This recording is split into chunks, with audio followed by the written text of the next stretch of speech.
রব তোমাকে বলেছে যে সালাত তোমার সর্বপ্রথম হিসাব হবে।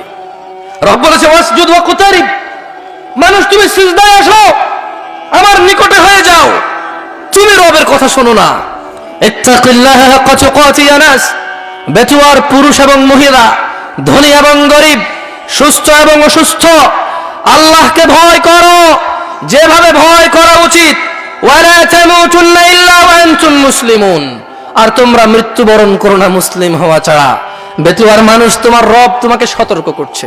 তোমার রব যিনি তোমাকে সৃষ্টি করেছে তুচ্ছ পানি হতে, যিনি তোমাকে মায়ের পেটে দীর্ঘদিন একটা সময় অবকাশ দিয়ে একটা পানি থেকে রক্ত মাংস হাড্ডি সুন্দরতম অবয়বে এই পৃথিবীতে প্রেরণ করেছে, যিনি তোমাকে, বেতুয়ার মানুষ, সেই রব তোমাকে বলছে যে রবকে ভয় করো।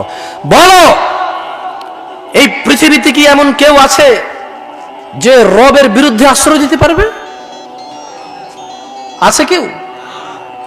যেহেতু রবের বিরুদ্ধে কেউ আশ্রয় দিতে পারে না, তাহলে যেখানে রবের কথা আসবে সেখানে অন্য কারো কথা চলবে না। রবের হুকুম অবাধ্য হওয়া যাবে না মানুষের হুকুমের উপরে। তোমার যদি নিষেধ করার, যদি তোমার মাশাআল্লাহ তুমি নিষেধ করতে পারতেছো, তোমার অতটুকু এখানে ভ্যালু আছে, তুমি করো। যদি না পারো ঘৃণা করে উল্টা হইলেও ফেরো, ওর পিছে পড়ে থাকার দরকার নেই। আল্লাহর হিসাব নিয়ে নেবে, আল্লাহর হিসাব নিয়ে নেবে। ওর অপরাধকে তোমাকে জিজ্ঞেস করবে না। শোনো বেতুয়ার মানুষ, রব তোমাকে ডাকছে ক্ষমার দিকে। শুনবে? শুনবে? কারা কারা আছো আজকে থেকে আল্লাহর কাছে ক্ষমা চাইবে? বলো, চাইবে তো ক্ষমা?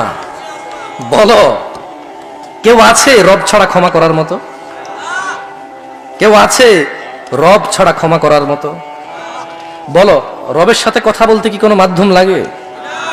বলো, রাত এবং দিনে কোন সময় যখন রব কথা শুনতে পায় না, এমন সময় কি আছে? বলো, তোমার সম্পূর্ণ চাহিদা যদি রব পূরণ করে, তাতে রবের কি কিছু কমে যাবে? বলো, তুমি কার কাছে ফিরে যাবে? কে তোমার হিসাব রাখবে?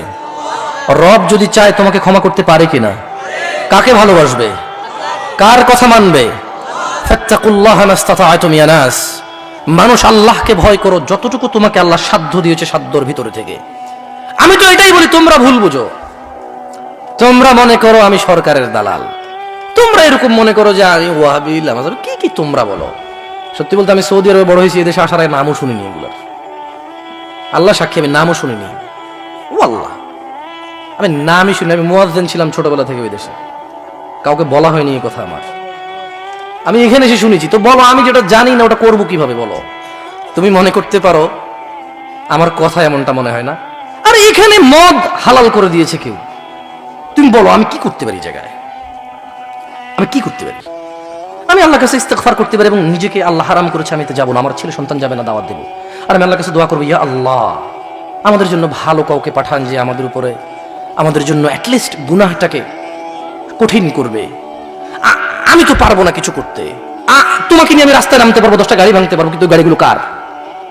ওই গাড়িগুলো কার? ওই গাড়িগুলো তো আমার না, আর যে অপরাধ করেছে তারও না। তোমাকে নিয়ে আমি রাস্তায় নেমে রাস্তা জ্যাম করতে পারবো, কিন্তু একজন গুরুতর অসুস্থ মানুষ সে রাস্তা পার হতে পারছে না, পরীক্ষার্থী তার পরীক্ষা দিতে যেতে পারতেছে না। তা আমি কার অপরাধের জন্য কাকে শাস্তি দিব? এজন্য বলেছি বেতুয়ার মানুষ, ফাত্তাকুল্লাহ মাস্তাতা'তুম। আল্লাহ কোরআনুল কারীমে বলেছে তুমি আল্লাহকে ভয় করো যথাসাধ্য। সাধ্যের বাইরে লা ইউকাল্লিফুল্লাহ নাফসান ইল্লা উসআহা। তোমার এই ভ্রম, তোমার এই ভুলের কারণ তুমি কোরআন পড়ো না। আমি যে খুব বেশি পণ্ডিত হয়ে গেছি তা আমি বলছি না, তবে পড়ে দেখে অবাক লাগে। আল্লাহ বলছে যে লা ইউকাল্লিফুল্লাহু নাফসান ইল্লা উসআহা। আল্লাহ বলছে যে আমি মানুষের সাধ্যের বাইরে ওকে কিছুই চাপাই দেই না। তা আমার দরকার আছে যেটা পারবো না পিছে পিছে ঘুরার।